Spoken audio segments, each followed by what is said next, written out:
ভাই কি আম খাচ্ছেন? গ্লোবাল টেলিভিশনে এই প্রথম আমাদের আমের মেলা, সব ফল ফ্রুটের মেলা। চাচির কাছে চাইতাম যদি না দিত চুরি করে নিয়ে এসে খেতাম। অবশ্যই একটা সময় তো আমরা এই যে আম পাড়তাম অনেক গাছে ঢিল মারে, তারপরে আম পাড়তাম ঢিল মারে, সেই মজা। এটার নাম হচ্ছে ঢেউয়া। ঢেউয়া, আমি নোয়াখালীর মেয়ে। এটা নোয়াখালী অঞ্চলে খাওয়া হয়। এটার নাম হচ্ছে ঢেউয়া। খুবই মজার একটা ফল, একটু টক মিষ্টি স্বাদের। এটা ইউজুয়ালি মাখিয়ে খেতে হয়।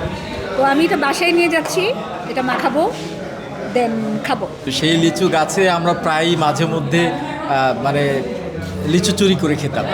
তা আমার লিচুটা হাতে নিলেই ঠিক ওই বিষয়টা বেশি মনে পড়ে যে চুরি করে খাওয়ার একটা বিষয়। এবং একদিন লিচু চুরি করতে গিয়ে দৌড়ে গিয়ে আমাকে পুকুরের মধ্যে লাফ দিয়ে পড়তে হয়েছে, ওটা মনে পড়ে। এই সুন্দর, এত সুন্দর আয়োজনটা তো আমাদের এই টেলিভিশনেই ফার্স্ট করেছে, আমাদের কাছে খুব ভালো লাগছে। অবশ্যই, কারণ আমাদের তো এটা ছোটোবেলার স্মৃতি। এটা তো এই ধরনের ফল তো আমরা অনেক সময় চুরি করে খেতাম। এখন যেহেতু শহরে চলে আসছি, এই ধরনের জিনিসগুলো দেখলে আমাদের ওই কথাগুলোই মনে পড়ে। অবশ্যই অনেক ভালো লেগেছে আজ এখানে এসে, এবং সবার সঙ্গে এনজয় করতে পেরে খুব ভালো লেগেছে, যেটা আসলে এক্সপেক্টেড ছিল না।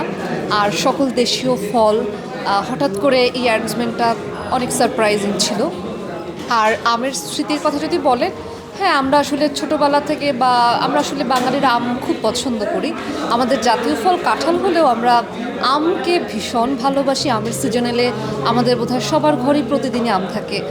আর ছোটোবেলার অনেক মেমোরিজ আছে, যদিও আমার ওরকম স্ট্রং কোনো মেমোরিজ আমি আসলে এই মুহূর্তে বলতে পারছি না, বাট আমটা আমার খুব ভালো লেগেছে, এনজয় করেছি।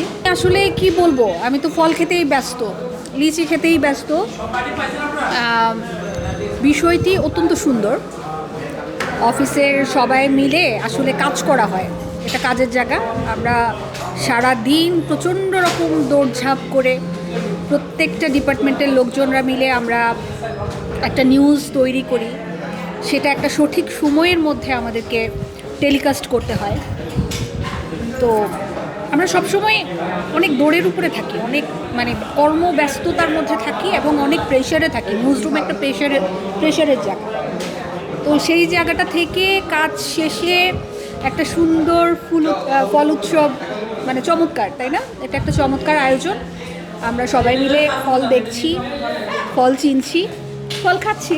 মৌসুমি ফল, এটার তো স্বাদই আলাদা। আর ফলের যে স্বাদ, এটা তো আসলে নতুন করে বলার কিছু নাই। নতুন করে যেটা বলতে হয় সেটি হচ্ছে, একসাথে আমাদের সব সহকর্মীরা একসাথে একটা টেবিলে, আমরা সকাল থেকে একেবারে রাত অবধি সারাদিনই নিউজে ডুবে থাকি, কাজকর্মে থাকি। তো এই ফ্লোর থেকে ওই ফ্লোরে যাওয়ার সুযোগ হয় না। তো এই প্রোগ্রামটাকে কেন্দ্র করে যে আমরা সবাই একসাথে হয়েছি, একটু ভালো সময় কাটাইলাম, এটাই উপভোগ্য। সারাদিন সবাই কাজ করে, একসাথে হওয়ার সুযোগ কম থাকে, এটার কারণে সবাই একসাথে হতে পারছে। এটা খুব ভালো, অনেক ভালো উদ্যোগ, এবং মাঝে মাঝে এই টাইপের উদ্যোগ নিলে আমরা আরও খুশি হব। আম খাওয়ার সময় আসলে আমি তো বেসিক্যালি একেবারেই গ্রামের ছেলে। তো গ্রামে এগুলো ফ্রুটসের আসলে কখনোই কোনো কমতি কখনো ছিল না। আমার বাড়ির চারিপাশে প্রচুর আম গাছ, তো বিভিন্ন রকমের আম। তো আমি সবসময় নিজে গাছে উঠে একবারে গাছ পাকা আম কোনটা রেখে কোনটা খাবো, এই টাইপের পেড়ে পেড়ে খাওয়ার যে স্মৃতি, এখন নাই। শহরে আসার ফলে এই কার্বাইড দিয়ে পাকানো আম, কত কিছু। অনেক সময় আম ব্যবসায়ীরাও আমাদেরকে বলে যে এটা গাছ পাকা আম। আসলে খুব হাসি লাগে তখন, যে কোনটা গাছ পাকা আম আমাকে চেনাই। তো এইগুলো আর কি।